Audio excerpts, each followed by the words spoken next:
What's going on YouTube? Craig the Travel Zombie here, and we're back. Today's adventure brings us to Gila Bend, Arizona, the small town less than 2,000 people, where today we are actually going to touch a piece of the World Trade Center towers from New York City from 9/11. My name is Craig. I am the Travel Zombie, and welcome to Prime Time. So, before I show you guys the actual piece of the World Trade Center, I just want to take a second to talk about my 9/11 story. On September 11th, 2001, I was in middle school. I don't remember exactly what grade I was in, but what I do remember is I had asked to go to the bathroom, and went to the bathroom, and I was on my way back, and I passed by the teacher's lounge, and I happened to look through the little window in the door and saw all the teachers with their eyes glued to the TV watching as smoke poured out of some building. And so I'm thinking that it's some kind of movie or something that they're watching, no idea why, but you know, it never would have crossed my mind, especially at that age, that something so horrible as the attacks of 9/11 was happening anywhere, especially not in the US. And so I get back in the classroom, and at almost the exact same time that I opened the door was when they came on the loudspeaker and announced to everybody what had happened, and that they were putting the school in lockdown, and that parents would have the option to come and pick up their kids at school if they wanted to and take them home. My parents elected not to because they had incorrectly assumed that the school would not allow the students to know what happened. Well, they did, unfortunately. And I remember being terrified. I went home and was sitting on the couch and watching the news, and my mind was racing, thinking that, oh, we're being invaded and blah, blah, blah, because that's where a child's mind goes. And of course, I'm glad that wasn't the case. But if you remember your 9/11 story, if you remember where you were on 9/11, what you were thinking, what you were feeling, go ahead and drop a comment and let me know what your experience was on 9/11. And without further ado, here she is.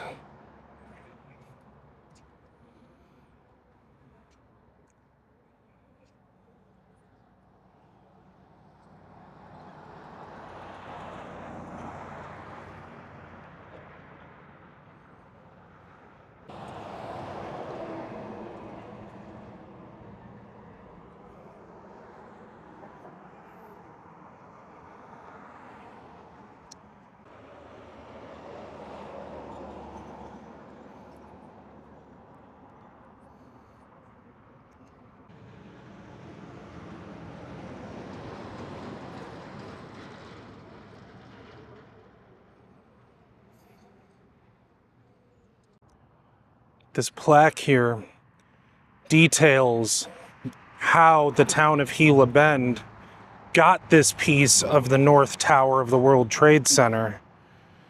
It says Gila Bend's piece of the Twin Towers World Trade Center consists of steel beam, concrete, and wood, and weighs in at almost 4,000 pounds. The piece is 11 feet long and is 8 feet wide at its widest point. That is massive. And there's some pictures here too.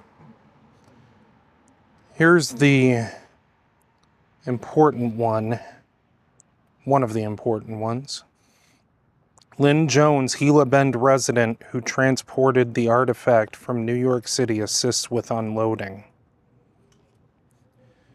Members of the Gila Bend Town Council Gila Bend Volunteer Fire Department and Maricopa County Sheriff's Office break ground for the new park. And here's some more photos. The original Twin Towers and the skyline today. And the story of how Gila Bend came into possession of this 9/11 artifact. The town of Gila Bend was awarded this piece of the World Trade Center, once a part of the New York City skyline after the September 11th, 2001 terrorist attacks. Pieces of the North and South Towers were given to cities and towns across the United States that requested and applied for a piece of history. After 8 long years, the town of Gila Bend was notified that a piece of the World Trade Center was awarded to them. It was up to the town of Gila Bend to make arrangements with the New York Port Authority for pickup, transport, and delivery of the artifact. Gila Bend resident Lynn Jones offered to transport the artifact on his truck for the almost 2,600-mile journey, and arrangements were made to coincide with his next cross-country trip. The artifact made its first public appearance at Gila Bend's 9th annual Desert Shrimp Fest on November 5th, 2011.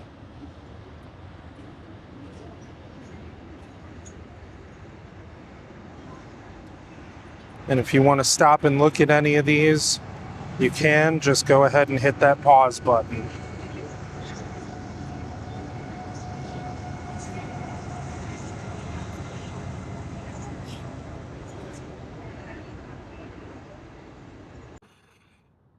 It's almost surreal to me that I or anybody can just walk off the sidewalk right here behind me and walk up and touch a piece of history.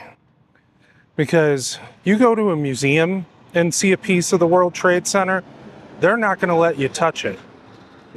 But I think that's part of what makes this particular memorial special, is that there's that element to it where you can actually go and touch something tangible from the World Trade Center and connect with those people, connect with the people that survived, connect with the people who didn't survive, connect with the first responders that helped save those people. And there's just something special about that to me.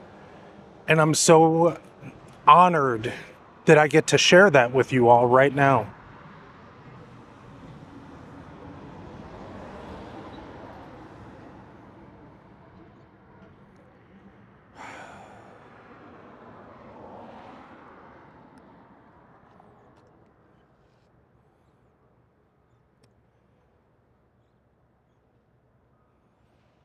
There's so much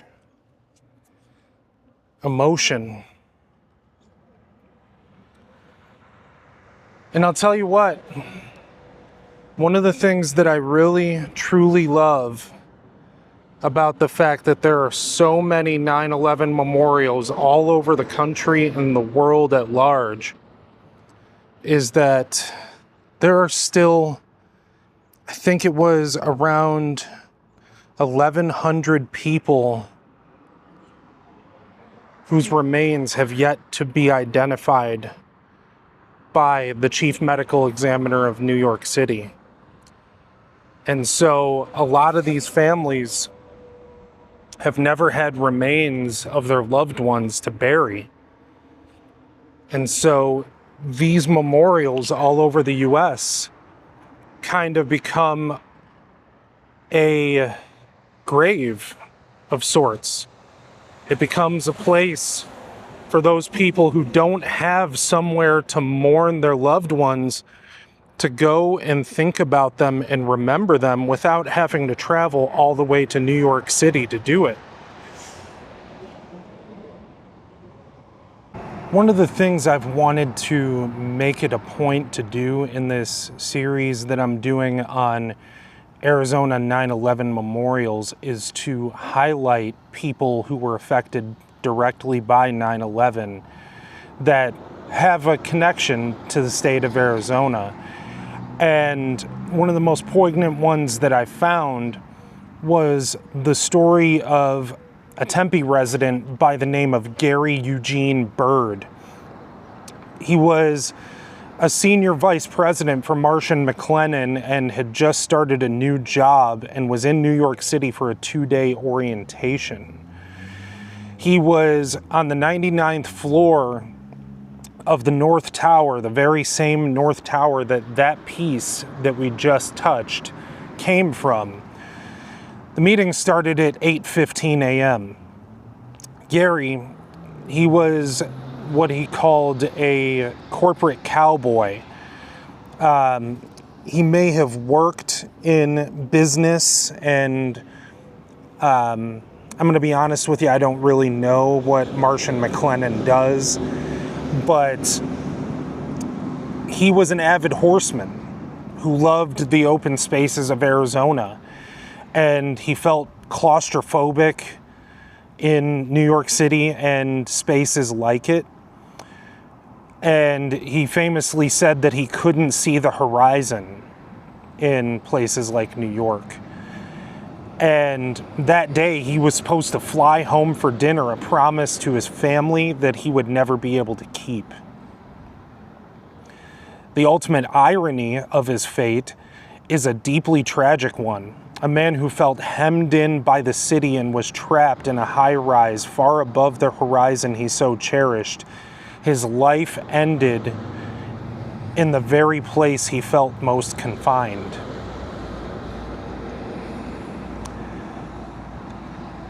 It's stories like Gary's that make the fact that you can just walk up and touch a piece of the very tower that he passed away in so powerful.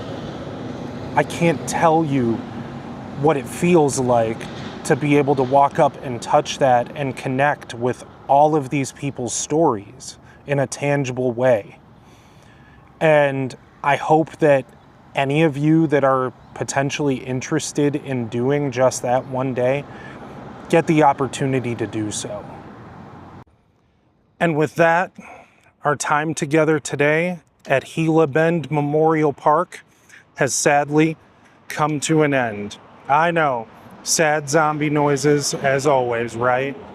I agree, but rest assured, we have more content just like this planned that's going to be coming a lot sooner than you would probably imagine. More than likely next week. And one last time before we take off,